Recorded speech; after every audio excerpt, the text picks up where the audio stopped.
बंधू भगिनीनो आणि मित्र, सन्माननीय प्रशांत यादव यांनी एक कृषी व पशुधन प्रदर्शन आयोजित केले आहे 2026 आणि ते पाहायला म्हणून मी आणि तुम्ही सर्वजण आलेलो आहोत. प्रदर्शन दोन विषयाचं असू शकतं. एक तर प्रदर्शनातून काहीतरी शिकता येतं किंवा प्रदर्शनातून मनोरंजनही होते. पण हे कृषी प्रदर्शन आहे, पशुधन प्रदर्शन आहे, यातून बरंच काही शिकण्यासारखं आहे. कोकण हा परिसर बऱ्याच वर्षापासून दुर्लक्षित होता. मागासलेला प्रदेश, नोकरीसाठी मुंबई पुणे शहराकडे नाव घेणारा आमचा तरुण, असं या कोकणाकडे पाहिलं जायचं. पण आज हे प्रदर्शन पाहिल्यानंतर, सन्माननीय प्रशांत यादव यांचा प्रास्ताविक ऐकल्यानंतर, कोकण आता गरीब राहिला नाही, मागासलेला राहिला नाही, कोकण प्रगतीकडे झेप घेतोय असं आज या ठिकाणी चित्र अनुभवायला मिळेल, पाहायला मिळेल. प्रशांत यादव काही दिवसापूर्वी मुंबईला घरी आले होते आमंत्रण घेऊन, आणि मला त्याने आमंत्रण दिलं. सांगितलं, दादा मी यायला पाहिजे. मी कृषी प्रदर्शनाला तुम्ही बोलवलं नाही तर मी येणार, माझा आवडीचा विषय, मी येणार.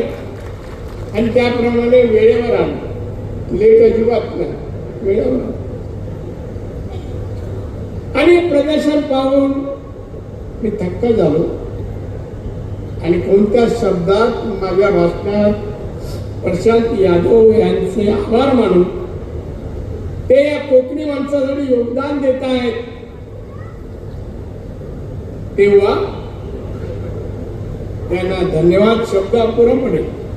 त्यांचा वाढदिवस आहे 51, आणि या वाढदिवसाच्या निमित्ताने हे प्रदर्शन आयोजित केलंय.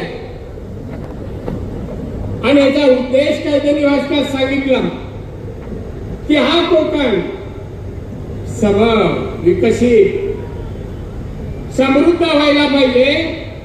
म्हणून त्यातले मार्ग, त्यांनी मार्ग कोणता तर कृषीमध्ये डेअरी, शेती, बाय प्रोडक्ट अशा अनेक गोष्टी त्यांनी आपल्या भाषणात सांगितल्या.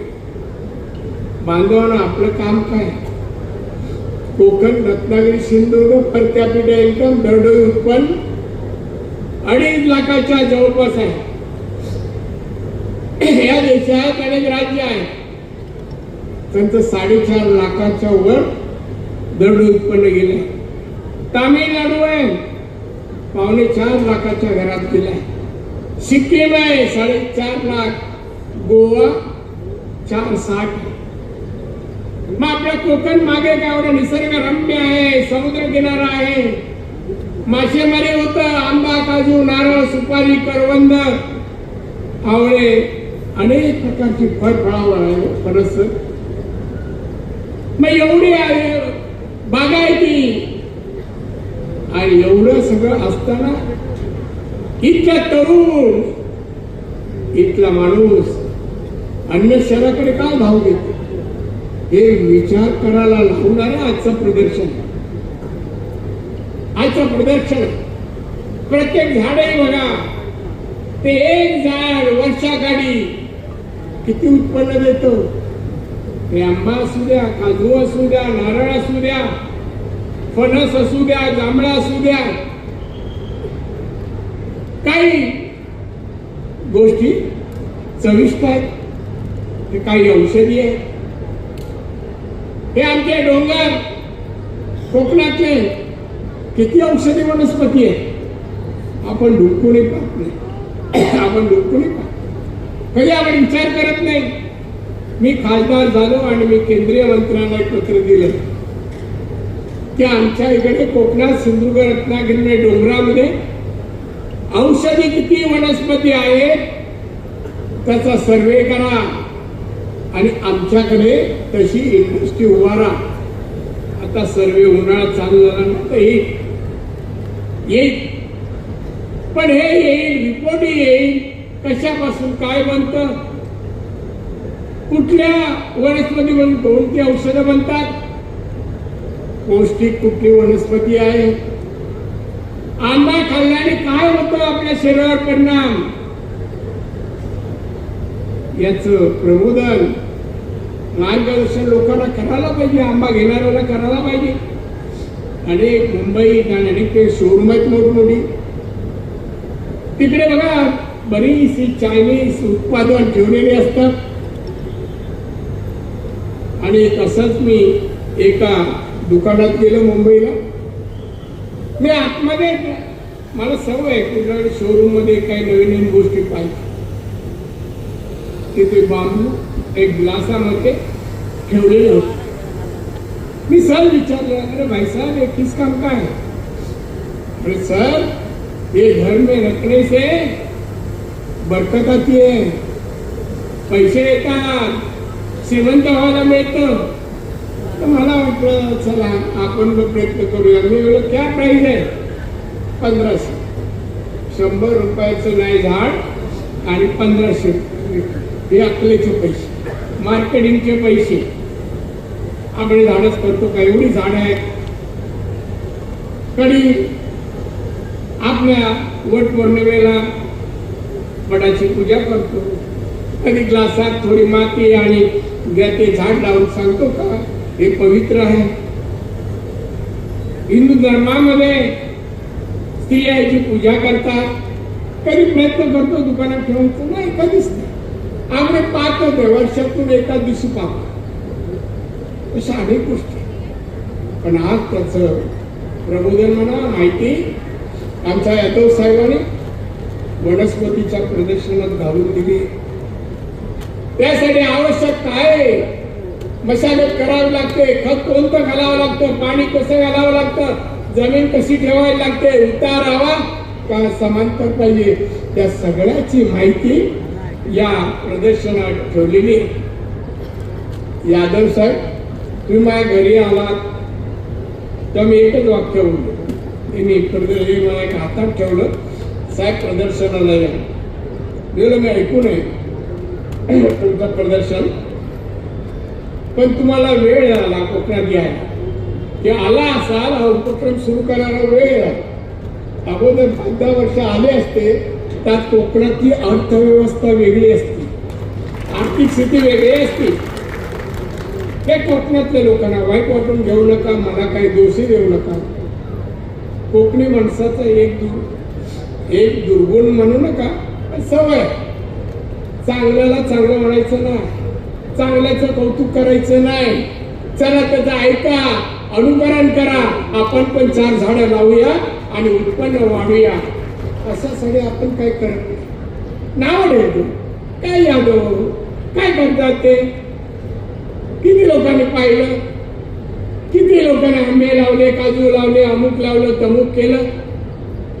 किती जणांनी गायी म्हशी घेतल्या, दूध उत्पादन केलं. किती जणांनी दुधापासून अनेक उत्पादनं काढली, दही, ताक, तूप वगैरे वगैरे. किती आज अनेक राज्य, अनेक देश युरोपमध्ये दुधावर श्रीमंत, दुधावर. मी काही वर्षापूर्वी डेन्मार्कला गेलो. डेन्मार्क हा देश फक्त दुधावर आणि बाय प्रोडक्ट असे अनेक देश आहेत.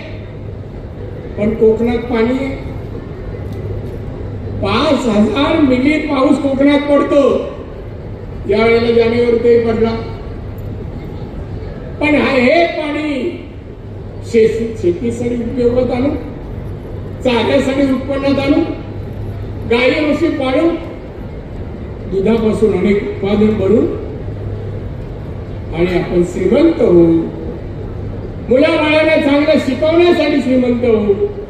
मुलांना चांगला डॉक्टर, इंजिनियर, एवढंच का IAS IPS करू, उद्योजक बनू. हे काय हा उद्योग आहे? नको तो उद्योग नाही, पोटाचा उद्योग आहे. नाही तेवढे राणे बोलले वा नको तो नाही, नको तो नाही. हा पोटाचा उत्कर्षासाठी प्रगतीसाठी हा व्यवसाय यादव साहेबांनी आदर्श स्वरूपात तुमच्याजवळ ठेवला. इथे फिरत असताना नुसते फिरू नका, मुलांना आणून दाखवू नका हे अमुक आहे तमुक आहे, त्याचं महत्व सांगा, मुला मुलीला महत्व सांगा, पुढे जाऊन काय करायचं आहे तेही त्याला सांगा. आज तुम्ही सांगा, मी एमएसएमई मंत्री होतो केंद्रात,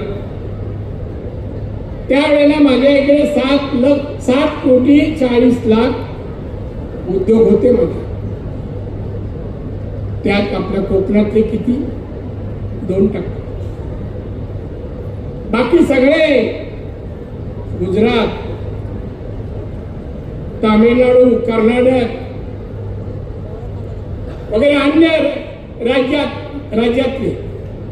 आपण उद्योगाकडे वळत नाही. आपलं उत्पन्न वाढावं, सबळ व्हावं, सुखी व्हावं, समाधानी व्हावं यासाठी तुम्ही प्रयत्न करावे. म्हणून हा उपद्रव यादव साहेबांनी तुमच्यासाठी केला. तुमच्यासाठी आज वाढदिवस त्यांचा आहे. ह्या उपक्रमासाठी तुम्ही त्याला शुभेच्छा द्या. जोरदार टाळ्या वाजवून त्याला दीर्घ आयुष्यात उत्तम आरोग्याची प्रार्थना करा. ते आमच्या प्रशांत जाधवला दीर्घ आयुष्य असे वेगवेगळे उपक्रम आणू द्या, त्यांनी वेगवेगळे जगातील टेक्नॉलॉजी आणू द्या आणि उत्पन्न कोणत्या मार्गाने वाढवलं जातं ते आपण सांगा. मी माझ्या जिल्ह्याचं पर कॅपिटा इन्कम तुमच्यापेक्षा थोडं जास्त आहे. मी आलो होतो कोकणात, त्या 35,000 उत्पन्न सिंधुदुर्गाचं होतं. आज 2,60,000. पुढच्या वर्षी 3 लाखाच्या वर जाईल. आता माझा मी खासदार इथे आहे, मग तुमचं पण वाढवायला मला प्रयत्न करावा लागेल आणि ते करणार. पण तुमची साथ हवी, सहकार्य पाहिजे. नुसते प्रशांत जाधव एकटे प्रगती नाही करू शकत. श्रीमंती, उत्कर्ष, सुखी समाधान तुम्हाला नाही करू शकत. त्यांना साथ द्या. त्यांनी केलं मार्गदर्शन. आज सांगा ना, मी गोशाळा सुरू केली कोकणात. मी गीर गाई आणल्या, स्वतः गेलो. मी ऑर्डर नाही दिली, मी राजस्थानला स्वतः गेलो. 100 गीर गाई आणल्या मी. 18 लिटर पेक्षा जास्त केवळ 18 लिटर पर्यंत दूध देणार आहे गीर गाई.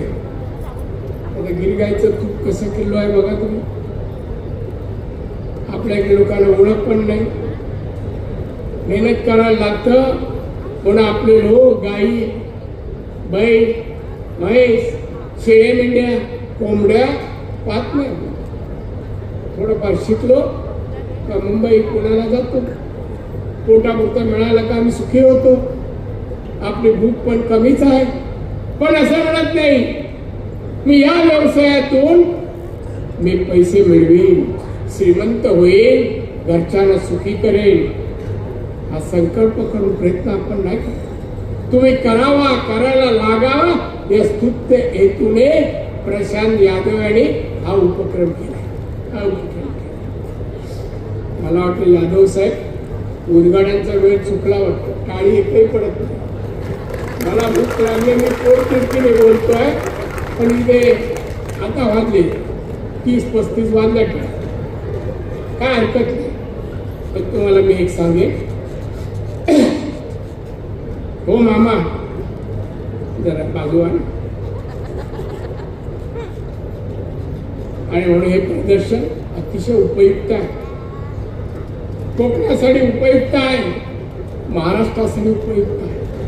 महाराष्ट्रासाठी आता मी हे संपल्यानंतर मोदी साहेबांनी मला काही उपक्रम दिले. उपक्रम त्यातील एक उपक्रम असाही आहे की काही सभा घ्यायला सांगितलं. त्या सभामध्ये त्यांनी काय विषय दिलेत, युवकांचे मेळावे. युवकांनी काय करावं, व्यवसाय कसा करावा, आधुनिक टेक्नॉलॉजी आणून उत्पन्न कसे वाढवावे, त्यांचे मेळावे. शेतकरी मेळावे जसे असेल शेतकऱ्यांचे, प्रगती कशी कोणत्या मार्गाने साध्य होते त्या शेती आयोग उद्योग आहे. गरिबांना एकत्र करा आणि गरिबीवर मात कशी करावी त्याचा मार्गदर्शन आणि महिलांची वेळ हे 4 उपक्रम आम्हाला जानेवारी महिन्यात राबवायला दिले. म्हणजे मोदींचा दृष्टिकोन बघा. माननीय मोदी साहेब पंतप्रधान झाल्यानंतर 11.5 वर्ष झाली. त्या 11.5 वर्षात त्यांनी काय देशातील जनतेसाठी केलं. जागतिक पातळीवर जागतिक अर्थव्यवस्थेत भारत 5व्या क्रमांकावर आहे. 14व्या क्रमांकावर होता 5व्या. काही दिवसांनी 3ऱ्या क्रमांकावर आहे. आपण जपान जर्मनीला मागे टाकतो. आणि म्हणून बांधवांनो मेहनत परिश्रम करा. आम्ही राजकारणी लोक तुम्हाला सुखसोयी आधुनिक टेक्नॉलॉजी तुमच्या दाराशी आणू आणि ते कार्यान्वित करण्याचं काम तुम्ही करावं अशी विनंती करतो. बांधवांना बराच काळ वेळ झाला.